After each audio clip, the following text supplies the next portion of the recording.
Hello and welcome. I'm Ines Darrat, FY26 President of the Society of Women Engineers. And I'm here at the WE25 Diverse Podcast Studio with Melanie Lang. Melanie is the CEO and co-founder of FormAlloy, and she just finished an incredible keynote at SWE's annual conference. Melanie, I think one of my favorite moments is when you talk about stay in your lane, but if you don't stay in your lane, build your own highway. That was amazing advice. Thank you so much. Thank you. During Melanie's keynote, audience members submitted questions via what I'm calling their best friend during conference. This was the WE25 app. And through those questions, we will be covering some of them. We will not be able to get through all the questions, but we will cover as many as we can in the time allotted. So Melanie, I'll start with the first question. For young entrepreneurs, what is the best advice you give for scaling their first small business? Open LCC, get funded, etc. Like what the options out there are. We really appreciate your advice and guidance. Yeah, well, thank you so much for having me. I love talking about engineering as well as entrepreneurship. So, the best advice that I could give when someone is scaling their small business is to, obviously take the first step, take small steps to try to reach your goals. But when you're actually ready to start, think about how much funding that you're going to need and when you're going to need it. And I would say you want to wait as long as possible to do the fundraising. The earlier that you fundraise in your venture, the more of your company you're going to have to give away because the more risk is involved with funding that. So I would say, what I did is I started as an LLC because it's one of the more affordable ways to get started kind of quick and inexpensively. And then I converted to a corporation, to a C Corp. It can cost a little bit more if you're starting a C Corp right away. But there are a lot of nuanced details with, owning stock in a corporation and, the format that investors want to see for your company before they invest. And most likely they will want it to be a corporation. So if you are going to invest or try to raise funds immediately, it might be worth investing in actually setting up a corporation to start with. But if you can wait a little bit, if you have a little bit of funding to go, or you can get some early adopters or early paying customers, you can start with an LLC and then transition to a corporation, in a year or two when it makes sense. My family and I like to watch Shark Tank. Yeah. And your advice, I'm like, oh yeah, because that's what happens on Shark Tank is that when people come in, they'll take way more and people don't want to give up that much of their company. And so yes, your advice, I was like, oh, wait a minute, I've heard that makes sense why they would do what they were doing. And honestly, watching Shark Tank is a great way to sort of prepare. Of course, real pitch fests are not, not exactly like that. But you do have to be able to say, my company's worth this much money. Yeah. I'm looking to raise X dollars. And for that, I want to give away this % of the company. Yeah. So if you could be prepared with that, you're going to be ready for your pitch. Right. And on that note, I mean, do you, when you were building your business, did you, for instance, the way you got funding or the way you asked for it, was it related to, in some cases you probably did you want some advice or did you want them to just put capital in, or what was your ask? Yeah, so my ask is that I was looking for someone that could actually help us, sort of set the strategic direction. Mm-hmm. That's why it was really important for me to find a strategic investor, not just a financial investor. But if you're just looking for money and you're not necessarily looking for an existing customer to sort of help set the direction, then a financial investor, like a more traditional venture capitalist, might be the best route. Well, thank you for that advice. Yes. So some people say it's lonely at the top. How have you found connection and mentorship with others to help move you forward as a CEO? Yeah, I mean, it can be true because when you're CEO, it's a little bit more challenging to have friendships at work, which I do think are really important, especially females, to have those allies and those friends.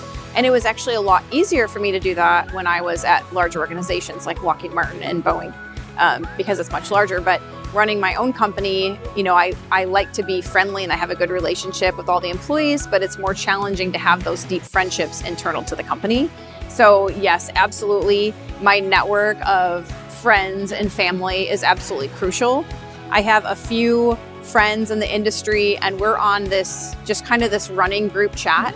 And every day we're saying, something. Sometimes it's very light, like, hey, I'm wearing my pink jacket today. Other times it's, heavier, like I'm going through a stressful time, we're having some challenges.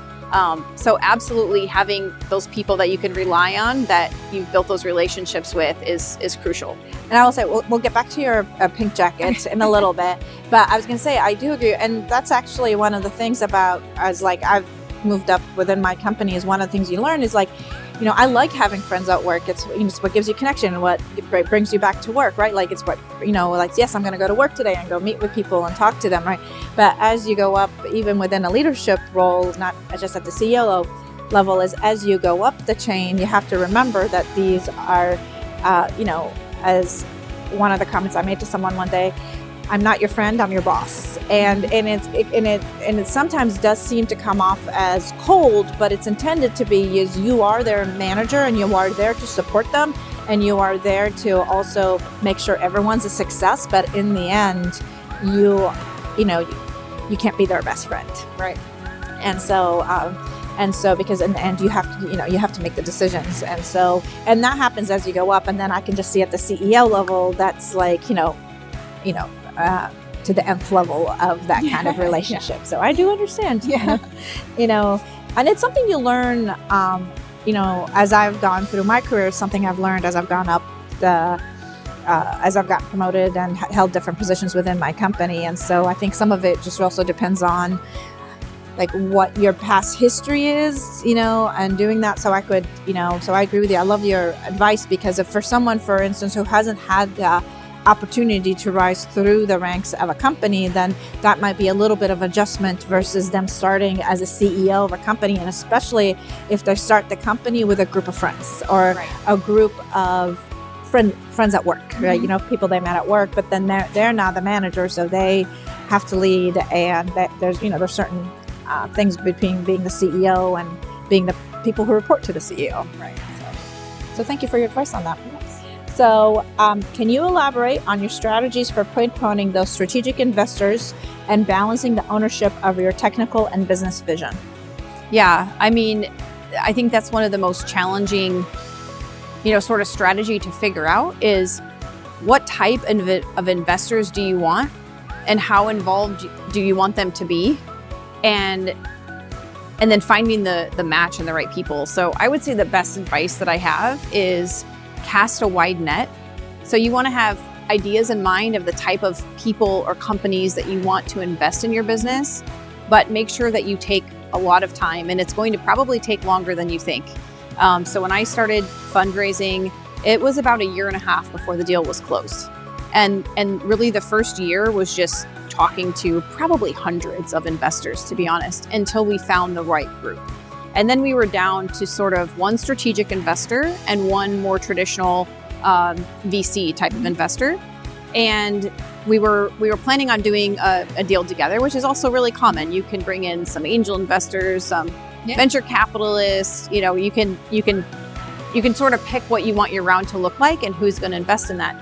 But what we found in going through some of the negotiations early on was that it made more sense for what we were looking for to stick with the strategic. So the strategic investor approached us and said, hey, why don't we do this together? And why don't we let the more financial investor know that we're not gonna take them on at this time? And so we ended up deciding to actually raise a little bit less money. So we only ended up raising about 75% of the money that we initially thought that we were going to raise. But it was great because we were able to move things along really quickly, because our vision and the vision of our strategic investor were very aligned. And so we could close that deal really quickly. So sometimes it's making those trade-offs and those hard decisions of, hey, we raised less money than we originally going to, but we found the exact right investor to do it with. So I think just take your time. I agree. And so as someone who works for a company that is privately held and has investors, it's one thing I've learned over the years between with our investors is also the same thing, which is that you really want to make sure that it's a good match between the investor and the company itself, because the company will thrive amazingly if you do that. And also, just as a personal note, is like I do art, as many of you have seen the art in in the banners and everything with the WE25 Embrace Your Story theme, and like just a small thing of trying to just launch an Etsy store, how much time and effort it takes, and really haven't had that much time to concentrate on it. So, I can't imagine just launching your own company. That's like, I have a regular job that pays my regular salary, so I'm but just to launch it and do everything is just, power to you. It's a risk, and I do understand like how much time and effort goes into it. So thank you for like even taking the time to share your knowledge with everyone else and the lessons you've learned. So on to some fun questions. Okay.